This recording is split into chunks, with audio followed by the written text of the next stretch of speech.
नमस्कार मित्रप्ति किचन को आपण मानक बहुत बहुत स्वागत। देखंतु मु आज बनैबी बटन छतु ग्रीन कंचा मटर तरकारी। भिडियोटी को आपण माने प्रथम रु शेष पर्यंत संपूर्ण भाव में देखंतु। आपण मानक जदि भिडियोटी भल लगे ताहले लाइक शेयर और सब्सक्राइब कर दियंतु।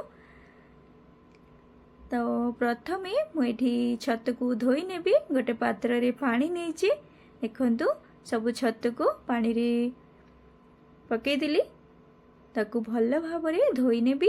4-5 थर पानी रे भल भाव में धोई नहीं।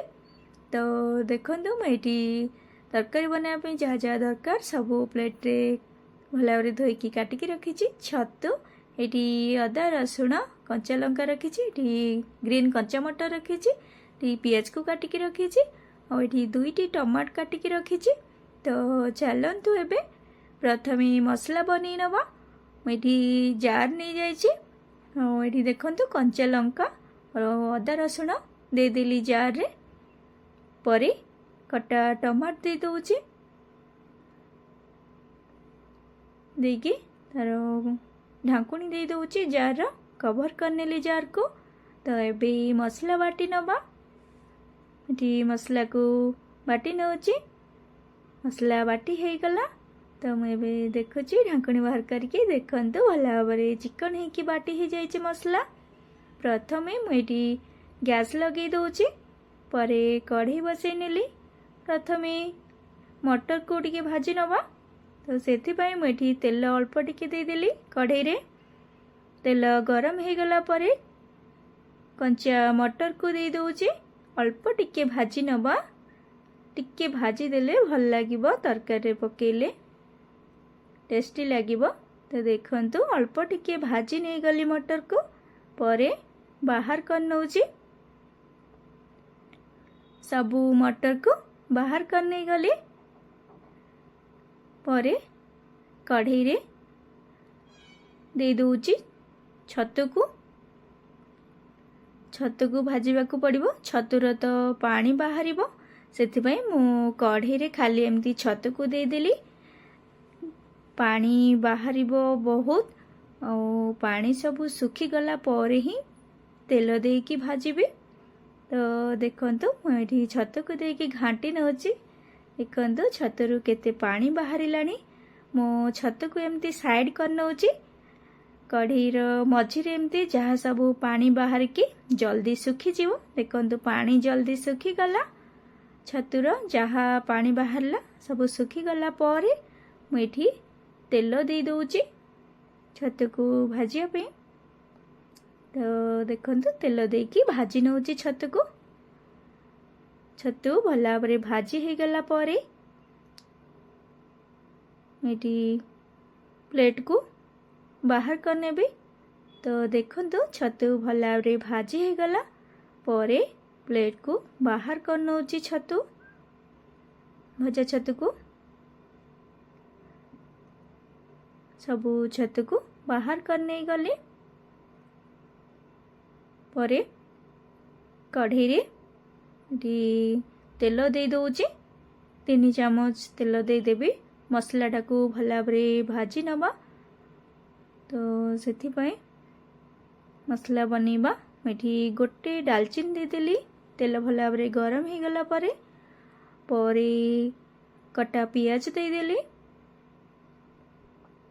देकी पियाज को टिके भाजी नवा।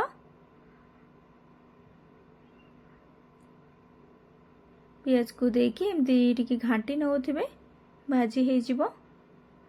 तो परे लुण अल्प टिके दे दउची। लुण देवा द्वारा पियाजटा जल्दी सिझिकी भाजी हो जिवो। सेथिपाई मु लुण देली अल्प। तो देखंतु पियाज केते जल्दी सिझी गलानी। सिझिकी भाजी हो गला परे मसला को दे दउची। बटा मसला जहाँ जहाँ पकेकी मसला बाटी थिली से सब को दे देली कढ़ई रे। पियाज भल भाव में भाजी हो गला परे मुझे हलदी गुंड दे दउची। एठी किचन किंग मसला अल्प दे देली। देकी मसला को घाटी दौची टिके हलदी मसला सब भल भाव मिसीजिब। तो देखंतु मसला अल्प सिझी आसिलानी।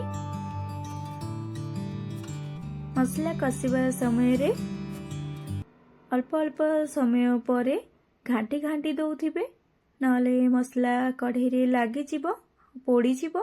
तो देखंतु मु एमती मसला को किछि समय पर घाटी घाटी देली और मसला भी कषि हो गलानी। तो मसला भल भाव कषि हो गला परे मुझे भाजिकी रखिथिबा मटर आउ छतु को देदेली।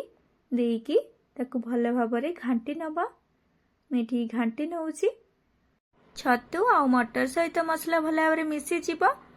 आउ टिके सिझिया पई मुझे ढांकुणी देदेली। किछि समय परे बाहर कर नौची ढांकुणी और घाटी नौची। छतु आउ मटर भल भाव सिझी गलानी। तो भल भाव कषि हो गला परे एठी आगरू गरम पानी करी रखिथिली, गरम पानी को देदेली। गरम पानी देले तरकारीटा भल टेस्टी लगे। तो गरम पानी दे सारा परे घाटी नौची। कढ़ईर चारिआडे मसला जहाँ लगी सबू बाहर कर नौची। भिडियोटी जदि आपण मानकु भल लगिला ताहले लाइक शेयर और सब्सक्राइब कर दियंतु।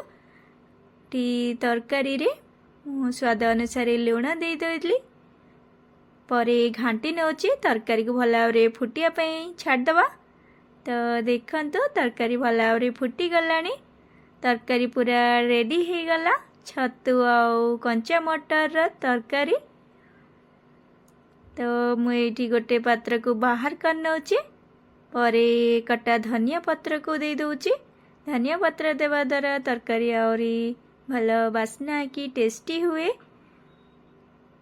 तो आपण माने भी घरे एमती छतु आउ कंचा मटर तरकारी बने की खांतु, बहुत बढ़िया टेस्टी लागिबो।